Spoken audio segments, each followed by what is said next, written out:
Assalamualaikum warahmatullahi wabarakatuh. Di video kali ini saya akan menjelaskan tentang klasifikasi dan spesifikasi produk. Materi ini seharusnya saya sampaikan di Zoom, berhubung tidak ada yang hadir itu cuma ada 2 orang. Jadinya saya memutuskan untuk membuat video pembelajaran yang bisa Anda tonton di YouTube. Oke, yang pertama, ada berdasarkan tujuan pemakaian, yaitu ada industrial goods, capital item, dan consumer goods. Untuk industrial goods, pengelompokannya itu ada bahan dan suku cadang, ada bahan baku, dan bahan setengah jadi.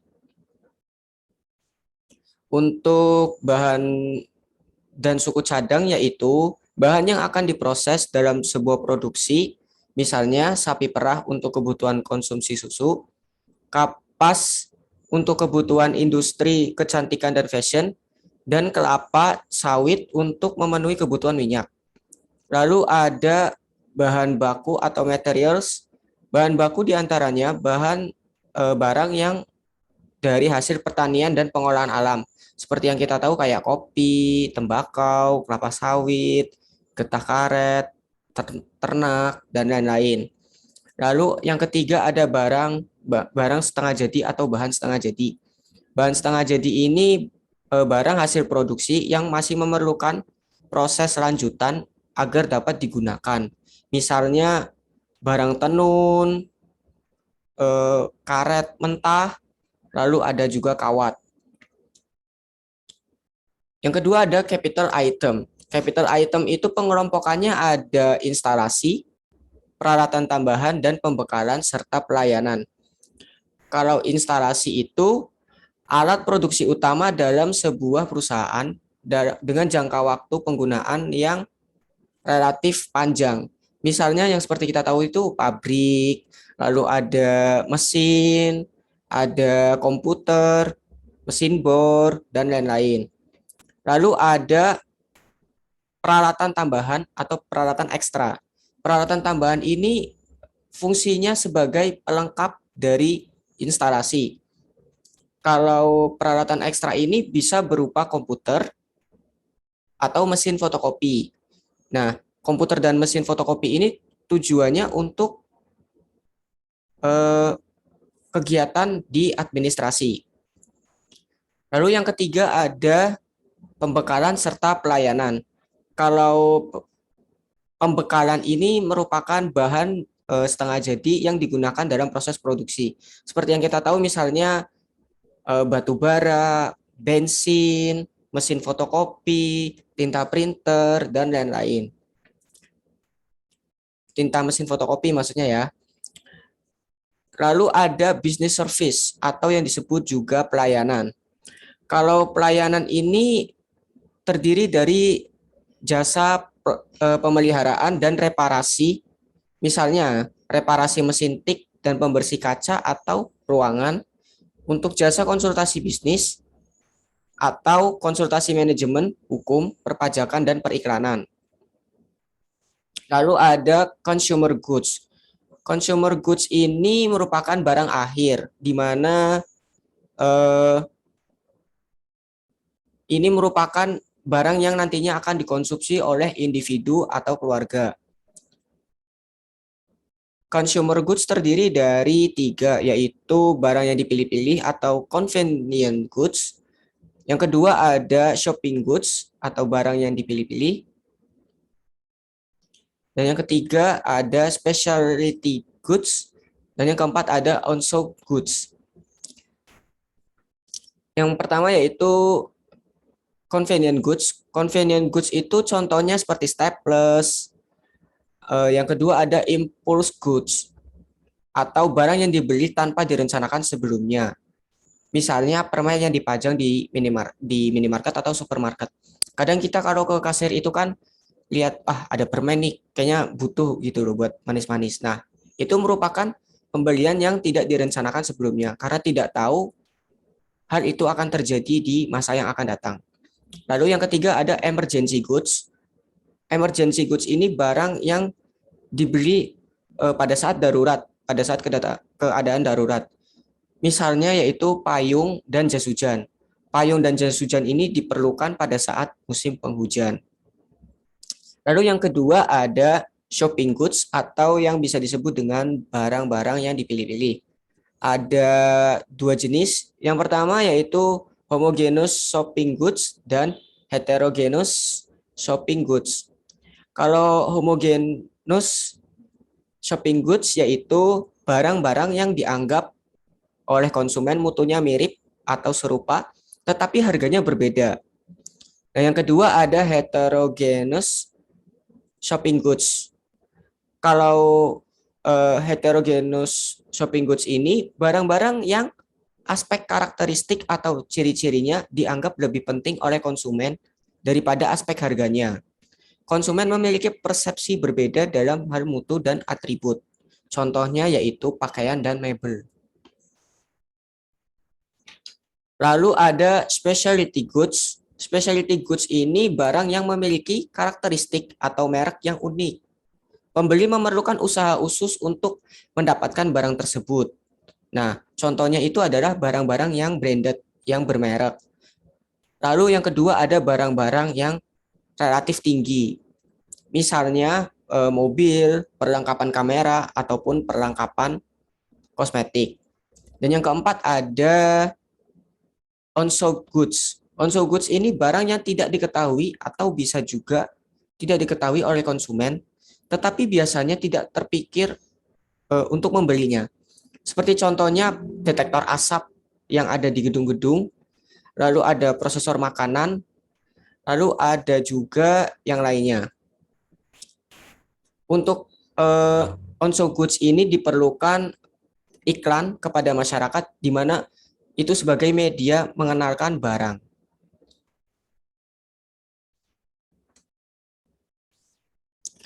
Nah, selanjutnya yaitu berdasarkan manfaat. Ada deficient product, contohnya yaitu obat yang tidak mujarab dan memiliki efek samping yang berbahaya. Nah, kalau deficient goods ini harus segera ditarik dari peredaran atau ditarik dari pasar karena ini sangat berbahaya bagi konsumennya. Lalu ada placing products. Contohnya yaitu rokok, makanan cepat saji. Placing product ini adalah produk-produk yang memberi kepuasan dan manfaat yang tinggi dalam jangka pendek, namun bisa merugikan di masa yang akan datang. Nah, seperti kita tahu, rokok ini kan memberikan manfaat yang cukup baik itu ya di secara jangka pendek, yaitu memberi kenikmatan bagi pelakunya. Lalu makanan cepat saji juga karena kelezatan dari makanannya. Namun seperti yang kita tahu, dua produk ini sangat berbahaya jika dikonsumsi untuk jangka panjang. Lalu ada salutary products. Salutary products ini produk-produk yang kurang memiliki daya tarik atau memberi kepuasan yang rendah dalam jangka pendek, tetapi bermanfaat bagi konsumen masyarakat dalam jangka panjang. Seperti contohnya ini asuransi dan helm. Kalau kita menggunakan helm kan rasanya itu kan panas gitu kan. Nah, kalau asuransi ini banyak orang yang belum sadar tentang pentingnya asuransi. Nah, saat sudah terjadi sakit-sakitan dan harus mengeluarkan biaya yang banyak, baru orang-orang membeli asuransi. Namun hal itu merupakan hal yang sangat-sangat terlambat. Lalu ada desirable product. Desirable product ini memiliki tingkat kepuasan yang sangat tinggi karena bermanfaat untuk jangka pendek dan jangka panjang. Seperti contohnya vitamin. Jika kita mengkonsumsi vitamin, maka tubuh kita akan kuat. Dan itu tidak hanya berlaku untuk jangka pendek saja, tapi juga jangka panjang. Lalu ada bolam LED. Bolam LED ini selain lebih terang, hemat energi, dan juga awet. Jadi bolam energi ini kekuatannya bisa lebih tinggi dari lampu bolam biasa. Atau yang kita bisa lihat itu yang warna kuning atau yang warnanya lampunya itu jari yang di rumah-rumah. Lalu yang selanjutnya ada berdasarkan sifat konsumsinya. Ada barang klasik, ada barang kontemporer, ada barang adjustable, ada barang luxurious, ada barang prestisius, dan ada barang praktis. Kalau barang klasik itu contohnya blue jeans merek Levi's. Nah, kalau barang kontemporer ada kemeja flanel dan makanan tren. Kalau barang kontemporer ini barang-barang yang dipengaruhi oleh tren dan kegemaran dari konsumen. Seperti yang kita tahu kemeja flanel, makanan tren itu kayak boba atau kopi-kopian. Saat ini tuh sedang tren. Tetapi tren itu tidak akan lama karena akan berganti terus. Seperti yang kita tahu di masa pandemi kemarin, kita juga sempat ada makanan tren yaitu dalgona coffee. Nah, itu pada saat orang-orang saat di rumah saja. Lalu ada barang adjustable. Barang adjustable ini barang yang menyesuaikan perubahan iklim. Seperti contohnya jas hujan. Jas hujan ini digunakan hanya pada saat musim penghujan saja. Lalu ada barang luxurious. Barang luxurious ini merupakan barang mewah dan konsumennya berasal dari golongan tertentu. Contohnya yaitu berlian dan jam tangan mewah. Biasanya yang membeli berlian dan jam tangan mewah ini orang-orang yang benar-benar kaya dan konsumennya itu merupakan pilihan dari produsennya itu. Lalu ada barang prestisius. Barang prestisius ini barang yang tidak selalu mahal, namun menunjukkan kedudukan seseorang dalam struktur sosial di masyarakat. Contohnya yaitu dasi. Orang yang menggunakan dasi itu diidentikan dengan orang yang cerdas dan memiliki kedudukan penting di suatu perusahaan. Lalu ada barang praktis. Barang praktis ini barang yang simple dan cukup sederhana, tidak ribet. Contohnya yaitu kaos dan sandal. Yang selanjutnya yaitu berdasarkan daya tahan produk. Itu ada non-durable goods, ada durable goods. Kalau non-durable goods yaitu barang berwujud yang habis dikonsumsi dalam satu atau beberapa kali pemakaian. Hal ini berarti nilai ekonomisnya kurang dari 1 tahun. Contohnya yaitu kapur tulis, gula, garam, dan beras. Nah, kalau durable goods ini barang yang bisa bertahan lebih lama, lebih dari 1 tahun, dan tidak habis pakai. Contohnya yaitu televisi, lemari es, mobil, dan komputer. Nah, yang selanjutnya itu supermarket. Apa sih supermarket itu? Supermarket adalah toko swalayan yang terbagi dalam beberapa departemen dan menawarkan berbagai macam jenis makanan dan perlengkapan rumah tangga. Nah, di supermarket ini lebih kompleks dari pasar biasa, di mana tempatnya itu lebih bersih, lebih tertata, dan juga barang-barangnya bisa lebih lengkap, namun dengan harga yang relatif lebih mahal.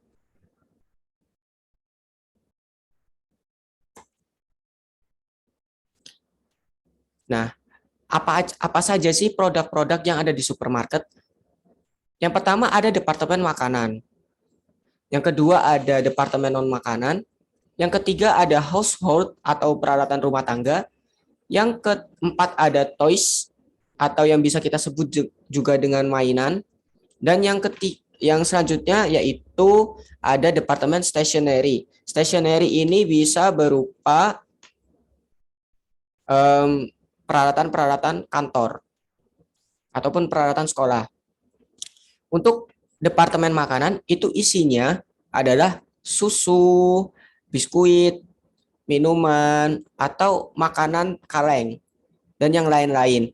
Nah, kalau departemen non makanan ini lebih eh, untuk kebutuhan sehari-hari seperti contohnya itu sampo, terus sabun, terus ada make up, terus ada pengharum ruangan, pembunuh serangga, dan lain-lain.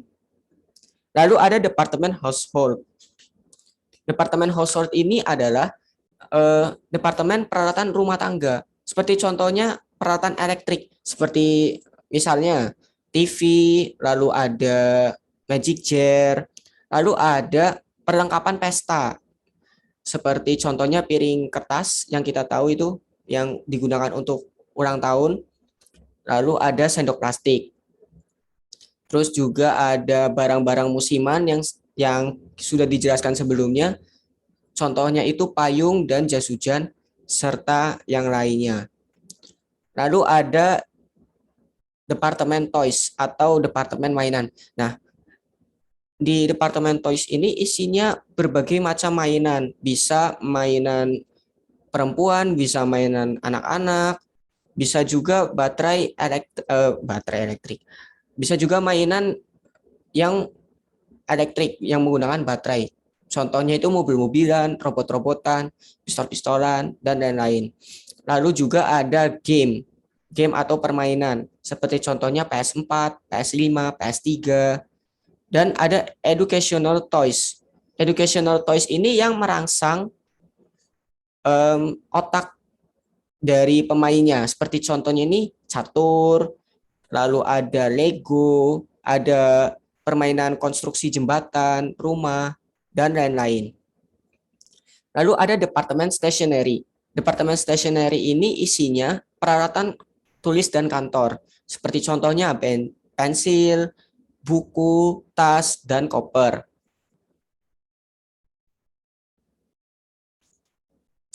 Lalu klasifikasi produk berdasarkan merek. Misalnya pengelompokan jenis sepatu, yaitu pengelompokan sepatu kulit untuk laki-laki, perempuan, lalu dikelompokkan merek serta warna sepatu.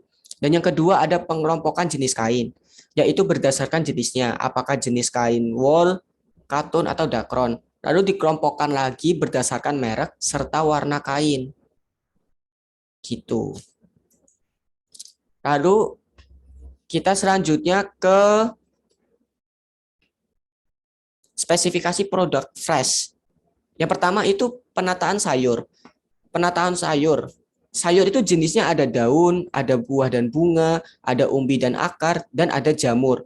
Untuk mutunya itu harus dipikirkan tentang tingkat kesegarannya, ikatannya, ukurannya, jenisnya, dan kesinambungannya. Lalu untuk di display harus menyiapkan POP sesuai produk dan harga. Lalu memberi label. Lalu seperti label kadaluarsanya atau label tentang informasi dari sayuran tersebut, apakah organik atau anorganik. Lalu harus selalu merapikan pajangan. Jadi kalau di supermarket itu harus semuanya itu rapi, seperti sayur-sayurnya pun. Misalnya konsumen setelah mengambil barang terkadang tidak merapikannya kembali. Nah, sebagai pramuniaga harus merapikan pajangan-pajangan sayur yang ada di supermarket. Lalu memperhatikan arus barang atau FIFO. Nah, FIFO ini adalah first in, first out, di mana barang yang baru masuk itu harus keluar juga. Misalnya itu barang yang masuk duluan, ya barang yang keluar duluan. Lalu disemprotkan air bersih sesering mungkin. Tujuannya adalah untuk menjaga kesegaran. Jadi sayur yang disiram air bersih ini akan terlihat lebih segar. Jadi menarik minat dari konsumen. Yang selanjutnya yaitu penataan buah. Untuk buah sendiri ada dua macam. Ada buah yang lokal, ada buah yang impor. Lalu untuk mutunya harus dijaga kesegarannya, ukurannya harus seragam. Jadi harus disortir mana jeruk yang kecil dan mana jeruk yang besar, misalnya. Dan tidak cacat. Jadi buah yang masuk ke supermarket itu tidak boleh ada cacat sedikitpun, misalnya ada bocel atau ada cacat produk. Lalu tidak busuk. Nah, tidak busuk ini harus diperhatikan dengan teliti. Jangan sampai konsumen melihat ada buah yang busuk itu terpajang di pajangan. Untuk displaynya, warnanya ini harus seimbang. Misalnya jeruk antara jeruk satu dengan yang lain itu harus warnanya itu seimbang. Misal oranye semua, hijau semua. Lalu ukuran buah relatif sama. Ukurannya ini harus tidak boleh lebih besar atau lebih kecil dalam relatif yang cukup banyak. Lalu dirapikan dan disortir setiap saat. Jadi buah-buah yang ada di supermarket itu harus disortir berdasarkan ukurannya, berdasarkan warnanya, lalu harus memperhatikan arus barang. Arus barangnya itu yang pertama kali masuk harus pertama kali keluar. Jadi barang yang di depan itu haruslah barang yang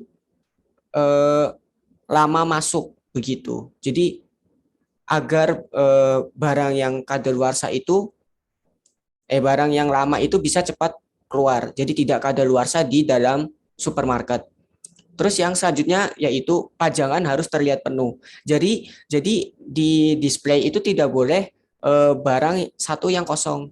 Nggak apa-apa diisi barang sejenis, tapi yang penting itu penuh. Harus terlihat penuh dari depan.